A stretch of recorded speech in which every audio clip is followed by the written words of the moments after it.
Hello and welcome to the 11th episode of Faith Among Wolves. My name is Andrew, and today we're going to be talking about the biblical significance of human excrement. Right after this.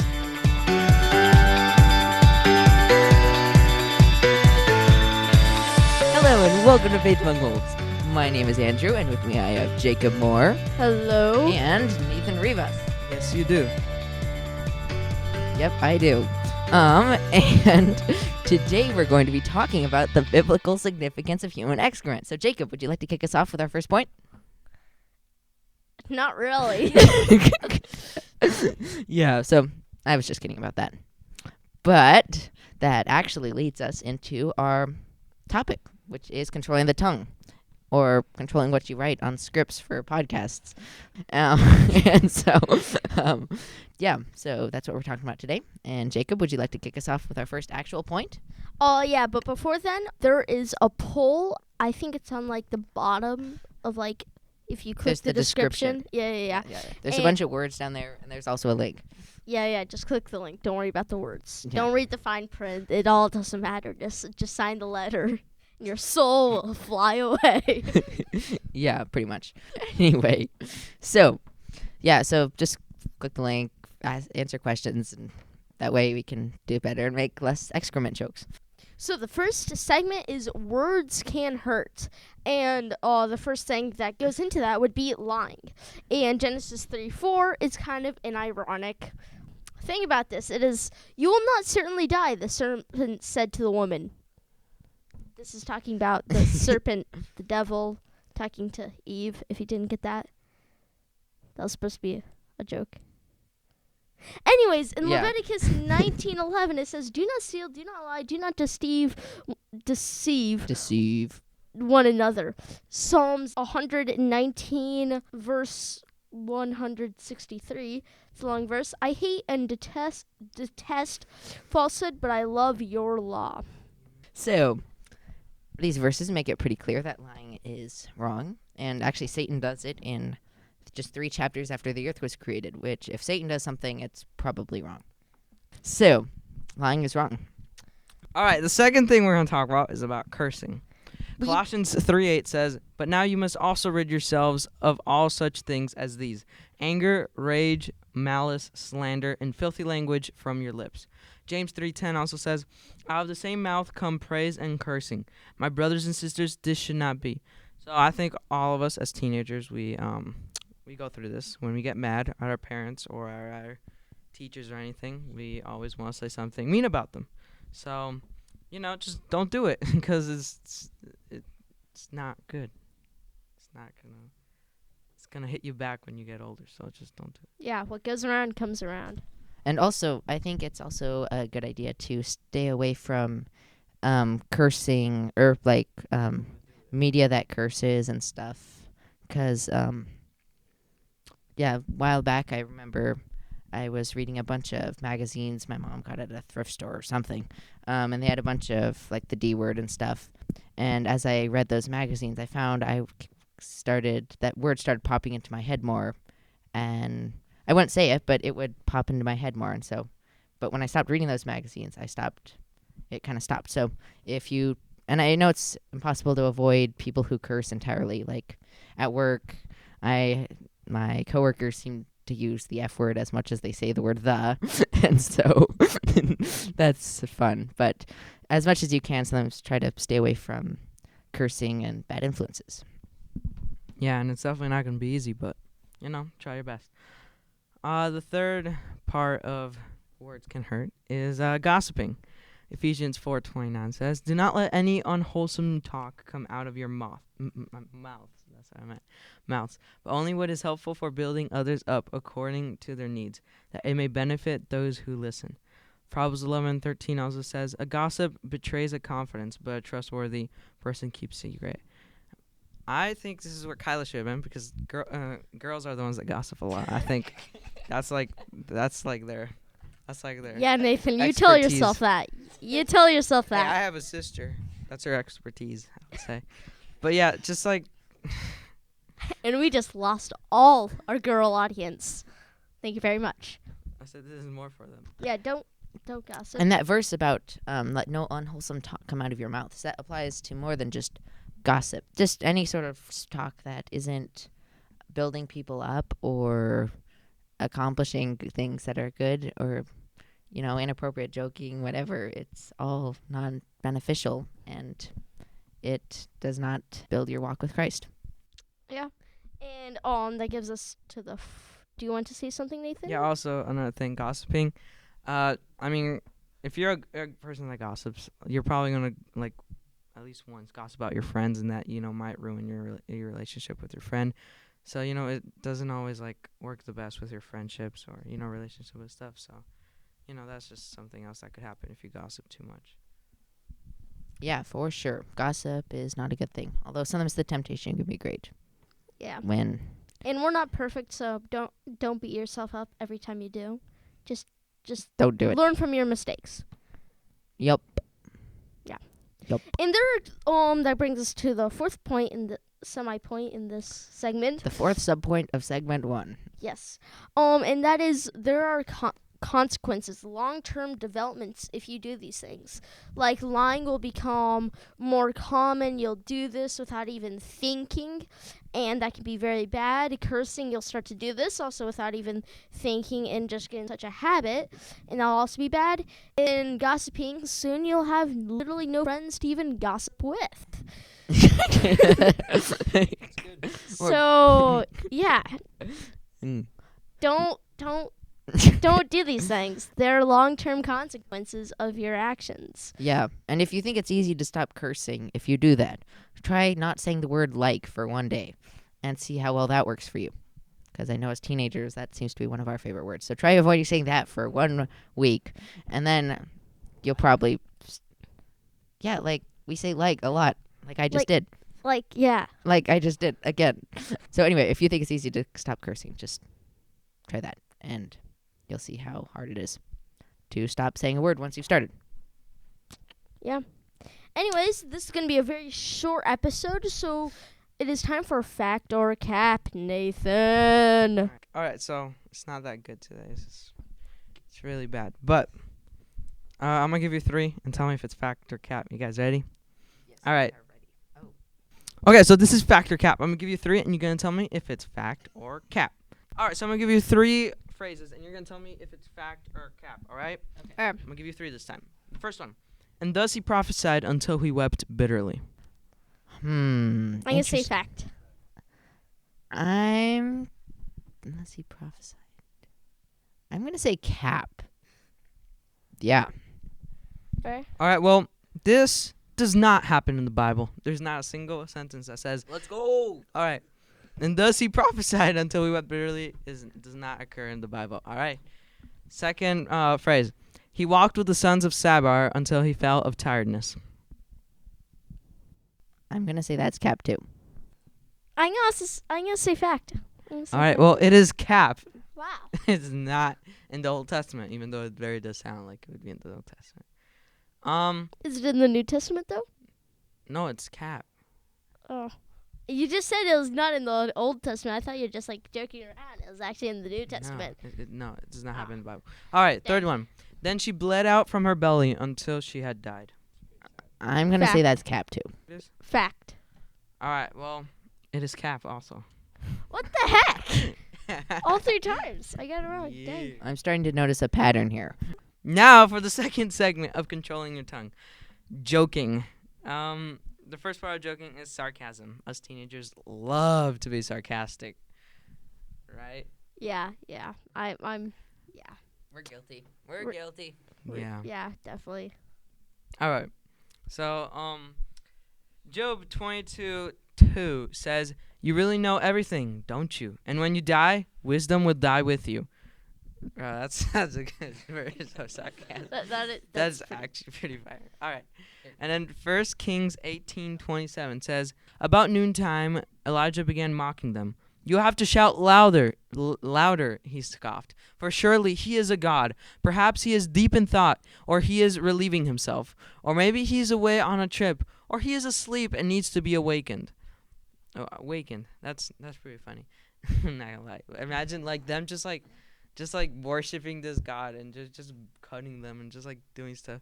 And then and he goes like, Maybe he's in the bathroom. It's just kind of funny. It is Proverbs pretty funny. 26:18 through 19. Like a madman who throws firebrands, arrows, and death is the man who deceives his neighbor and says, I am only joking. I've never heard of that verse. That's because it's cap. I was only joking. It's not a good pun. It's not. What was that laugh? So he's That was like a madman of death throwing firebrands. Yeah, and saying I am only joking. That's what I said. All right. You do the second part because I. So, yeah, and that first verse in Job was Job talking to his friends who were not being very helpful as he was going through his crisis. He's just like, you really know everything, don't ya? And when you die, all wisdom will die with you. Anyway, I thought that was funny. That's just why I put it in. So, I heard a good sermon about this the other day. So, a few signs that you might want to avoid using sarcasm, is one, the remark is true. So, like, if you're saying to your little brother, you're like, wow, if there was a prize for making the messiest room, you would win it for sure. And his room really is messy. Sometimes that may not be the nicest thing to say. And so sometimes you be careful when the remarks that you make sarcastically are true. Okay, and the second thing you might want to consider is whether God would be more glorified through silence. So, like, you have a sarcastic thing, it pops in your mind, you're like, that would be really funny. But you also might want to think about whether or not that would be kind of a mean thing to say that could hurt the other person in any way. So, about that. And the third thing to think about, sorry, the numbers are all messed up, is whether words of joy would bring more edification than sarcasm. So, if someone has a problem, it might help them if you bring them some encouragement or something instead of just a sarcastic comment, because if they have a problem, it might be more helpful if you give them like a speak the truth in love kind of thing, or maybe you offer them some advice on how to work through the problem instead of just making a joke, which will only make them want to be around you less. Yeah. Yeah. Sometimes it is kind of funny though, and it's it's gonna be funny if you do it. But sometimes it does get a little bit too far, and you can get a guy or a girl mad, and that might not be good for you and anything that you're gonna do later on. In segment 3, which ties everything up, which is a good end. How do you actually control it? Controlling your tongue. The first part of this is guarding your heart. Matthew 12:34 through 35 says, "You brood of snakes, how could evil men like you speak what is good and right? For whatever is in your heart determines what you say. A good person produces good works from a good heart, and an evil person produces evil words from an evil heart." So basically what this says is that whatever your heart desires is what you will speak out. So if you want to be a good person, if you want to encourage people and do stuff like that, that's what you will speak. You will speak words of encouragement, and you will speak things that will make you a better person. But if you just want to be that rowdy kid and you just want stuff by the way you want it, or you just you just want it how you want it, you already know what's gonna come out of your mouth. Yeah, and Yeah, you guys have also what you put in, what you watch, what you read, and what you hear out of other people. That stuff will go into your heart. Everything that you hear and see. I heard this thing, but your eyes are like the doorway to your heart. Yep. And everything that you see will go into your heart, and what's in your heart is what you'll speak. So also guarding your heart also means guarding your eyes and ears. And your thoughts. Yeah, because your thoughts, but when it talks about the heart, that means what's deep down inside, like your heart, and what you're thinking about. And if you're dwelling on things like bad words, or you think of mean jokes, you might not say them, but you think about them. And if you think about things like that, eventually it's going to come out of you. And when that happens, it's not going to be good. And so what you want to protect your mind from things like that. And that's what he's saying, is whatever you think about is what you will say. And you can hold it in, but sooner or later it's going to come spilling out. And when that happens, you're going to be in trouble. Yep. That's good. The second part of this is think before you speak. We all learned as little kids. I think we all heard our parents saying this. Think before you speak. Or what is something else to say? They say like if it's not gonna be good, then don't say it at all. Something like that. Yeah. Well, different parents say it in different ways, but yeah, the moral is think before you speak. Matthew 12:36-37 says, "And I tell you this, that you must give an account on judgment day of every idle word you speak. The words you say now reflect your fate then. Either you will be justified by them, or you will be condemned." That is tough. I think that is. I mean, it says, yeah, an account. So everything, just think about your future, bro. Like anything you say right here, it's gonna be judged when in heaven, and we're all gonna go through that. So, yeah, if you don't want to be vomited out of the mouth of God, as it says in a verse, but that's if you're lukewarm. Just like be wise with what you say, 'cause yeah, tongue is a very effective part of your body that can give life or death, as the Bible says. Yeah, and that part about every idle word you speak you'll be made to be accounted for that. So, like, you'll go through every single thing you've ever said and have to give a reason for why you said that. And just that, like, let the gravity of that sink in for a minute. Like, I said it again, anyway, you'll have to give account for every single word you've said over your life. The jokes you've made, the things you've said when you're tired and full of sugar, the things you've said mumbled under your breath when you're mad at someone. Like, you'll have to give account to Jesus for why you said all that. And so I think that alone should give us reason to think about what we say, because we will have to tell Jesus why we said everything we do. And so just start getting in the habit of taking a pause before you say anything, especially if it's a joke or something, and just think about whether or not this will hurt someone or build them up. Will this destroy my friendships, or will this make them stronger? And yeah. Yeah, I'm especially guilty of this. I need help with thinking before I'm speaking. And I really, especially at my family, and I really, now what I do is I just like close my eyes, breathe in and breathe out, and I just literally pray. Like if I'm fighting with someone, I literally just pray in my head, please help me not to say it. And then I just like, if it's like a meaningless fight, I'm just say, I don't know, just like end it, and not in a mean way, not in a rude way. Don't say anything extra, cause it will be worth it. That decision will, it will make a very big decision. But yeah, this was a short episode. As we've told you, there's a poll. Tell us if you like this episode shorter, and we tried to back up everything with Bible verses, as you saw. It was just Bible verses, and we backed the Bible verses with our thoughts. That's more like how it went. But and Jacob's making fun of how I hold my mic. He says I'm He just like swivels it back and forth. He says so, I'm like, talking anywhere but near it. Yes. That's literally what he's saying right now. All right. Well, That sarcasm have an ounce of truth. all right. The point is, Did that? thank you for hearing this. We really appreciate it. What? You got to give the spiel. So if you have any questions, prayer requests, or testimonies, or you just want to tell us something, you can send. Oh, sorry.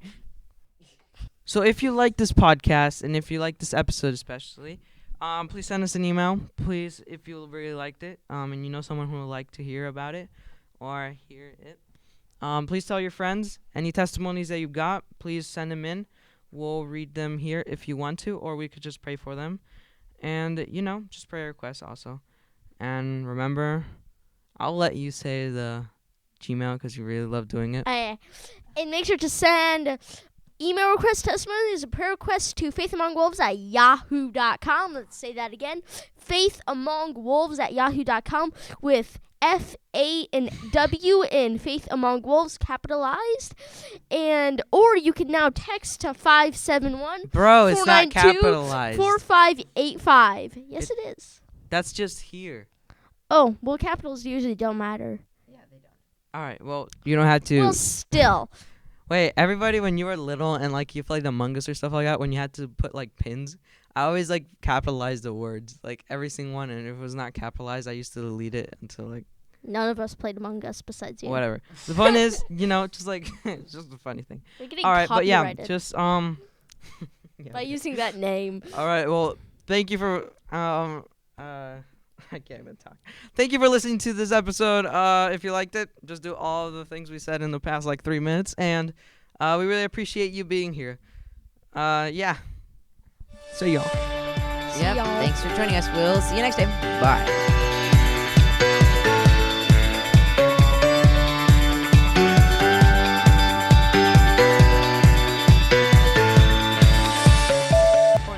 Like, just.